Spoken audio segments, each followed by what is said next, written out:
Hello लोगोफोर खुलुमबाय नोंथांमोनखौ आंनि बे मोनसे गुबुन भिडिअआव लोगोफोर दानो नै जोङो मोनसे जायगायाव थांगासिनो दं बेखौनो आं नोंथांमोननो एसे शेयार खालामनो सानदों नायलांबाय थादो बिदिब्ला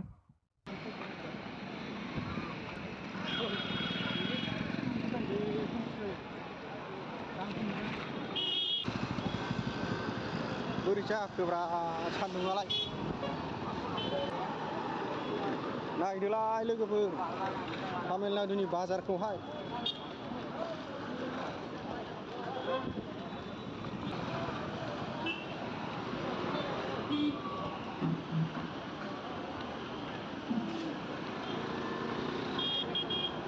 मैगं थाइगं मोनो ना माबे मैथा बावनो मोनो मैथाया ओइले मैथा ओइले आयो लानांगौ ना मानांगौ लाना जाबाय गावनो मैथा आका आरो बेयावल' काटिया Oh my god सवाबिनला लानांसिगोन दा सानाव जायोसै ना औ दानो लाफा औ नङा मैथा लाफा नङा लाफा नङालै लाफाखौ जाला आदा औ लाफा नङा आका और पिस करो 20% कम करो एवलो 50 taका 50 बांद्राय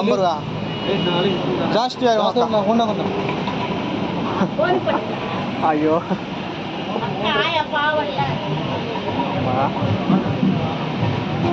माबा होनो लाना फै आदा लाना फै मोनसेल आदा मैथाखौ मुथानै लाहोबाय ना मुथानै लाहोबाय मोनसेल लानो नागिरदोंमोन जाया बोरै थाखो बिसोरो ससमा नुनायखाय लानो सानदोंमोन जों सान्दुं गोसा एसे गोसोम कालारखौहाय मोजां नुनाय जायाखिसै मोजां पसन्द जायाखिसै आरोना ओंखायनो जों लायाखिसै ओरैनो नायनानै ट्राइ खालामदोंमोन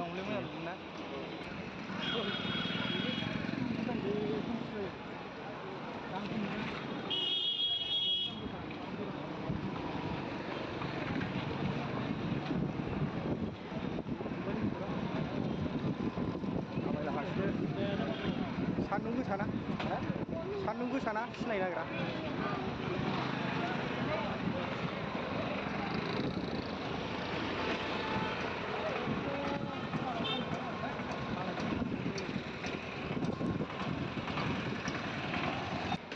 बास्केटाव हाबनो नागिरबाय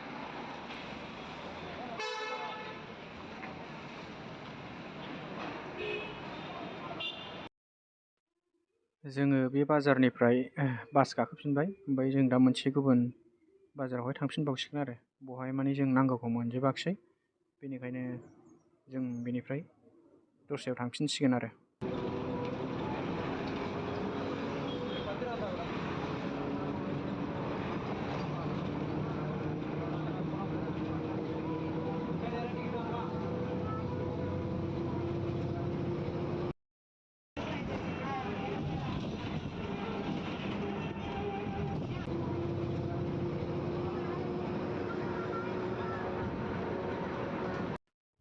जोङो बासनिफ्राय ओंखारनानै जों दा जोंनि नांगौखौ नागिरगासिनो दं आं दा लास्टाव खोन्थागोन जों मा नागिरदों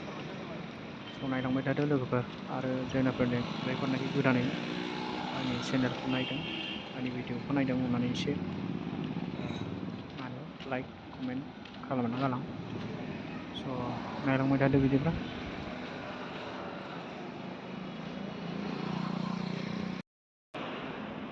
जों साब्रै आरो नै साथाम आं सासे गय दखान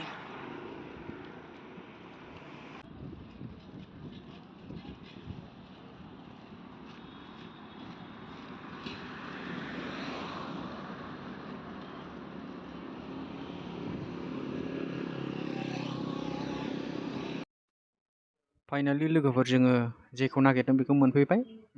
हांसोखौ जों मानै लाबाय मासेयाव 270 थाखामोन नामाथाय 270 लकेलबो दंमोन बेखौ लायाखिसै 300 350 केजि होनदों बेखौ केजियावहाय हांसोखौ लाबाय आरो बेखौ लाबाय दिनैनि खाजाया हांसो बेदर हांसो मानै लानाया नै बे जाबाय ओमफ्राय दंबावो बे अमाखौ मैथाजों संसिगोन आरो बेखौ दा जों सानाव जागोन, बेखौ दा मोनायाव जागोन। ओमफ्राय नै मैथा लाबोदों, मैथाया माखासे सायबाय।